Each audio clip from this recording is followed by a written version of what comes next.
Houston flooding, 2 explosions take place at Texas chemical plant.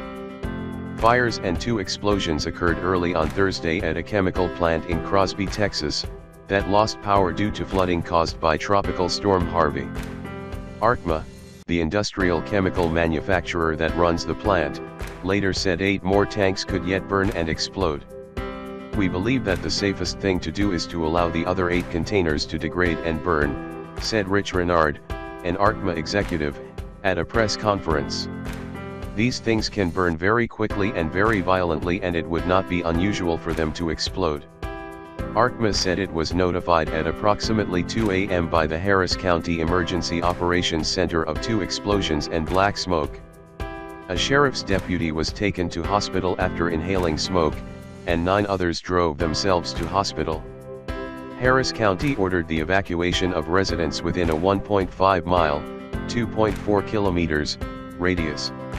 The plant makes organic peroxides used in the production of plastic resins, polystyrene, paints, and other products. An Arkema statement said, "Organic peroxides are extremely flammable and, as agreed with public officials, the best course of action is to let the fire burn itself out.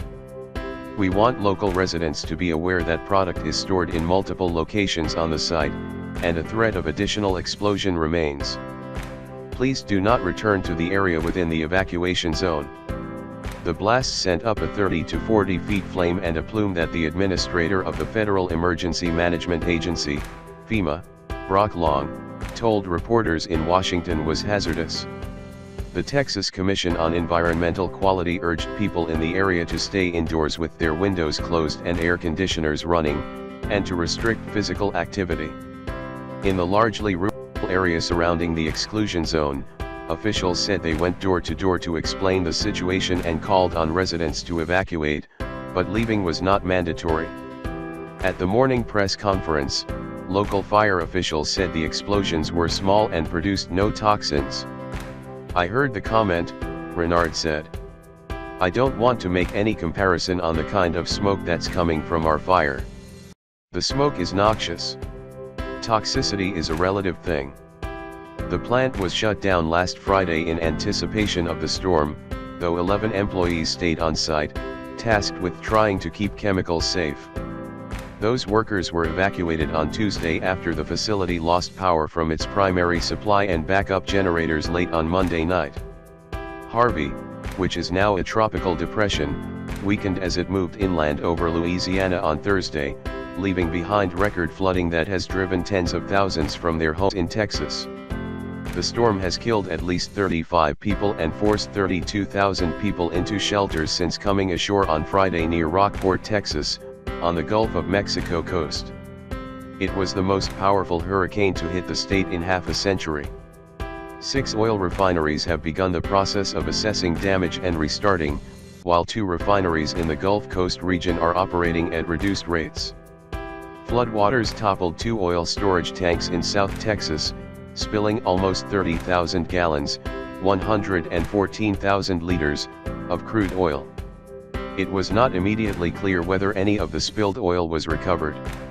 More damage to the oil industry infrastructure is expected to emerge as floodwaters recede. A major refinery in Port Arthur was closed on Wednesday after cutting its output to 40% a day earlier. Refineries operated by Exxon, Shell, and other companies have released pollutants as torrential rains damaged storage tanks and other industrial facilities on the Texas coast, the Associated Press reported, although it is not clear the significance of the environmental risk they pose. Houston city center appeared to have relatively little flooding damage, officials said, and the city's 2 major airports were up and running again on Wednesday. Officials said they were resuming limited bus and light rail service as well as trash pickup. With the stench from stagnant waters hanging over parts of the city, though, the Houston Health Department urged residents to take precautions to minimize contamination and disease. Practice good hygiene such as hand washing after any contact with #Harvey floodwaters, it tweeted. Do not eat any food that came in contact with #Harvey floodwaters. When in doubt, throw it out. Regular trash collection was due to resume, but the Houston Chronicle warned readers that the public health threat was just beginning. From the bacteria, viruses, and fungi harbored in floodwaters to new breeding grounds for disease-carrying mosquitoes to a potentially staggering mental health toll inflicted on those hardest hit by Harvey, the risks are expected to be great, it said, citing public health experts. Mayor Sylvester Turner said the city remained calm. No city curfew citations or arrests for a second night in a row. "Thank you Houston for your understanding and cooperation," he tweeted. Overnight police rescued 18 people from floodwaters, he said, crisis ebbing but far from over. The death toll climbed on Wednesday, when authorities reported that a married couple who drove a pickup truck into floodwaters drowned when a current from a nearby creek swept the vehicle away. A submerged van believed to hold 6 members of a Houston family was located in muddy water about 3 meters, 10 feet, deep. A retirement home 7 outside Beaumont was evacuated by airboat, with agents from Florida and Louisiana participating. Beaumont was later reported to have lost its water supply.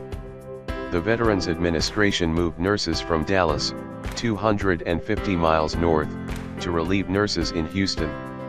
The Texas Department of Public Safety said 48,700 homes had sustained flood damage, including 17,000 with major damage and 1,000 that were destroyed.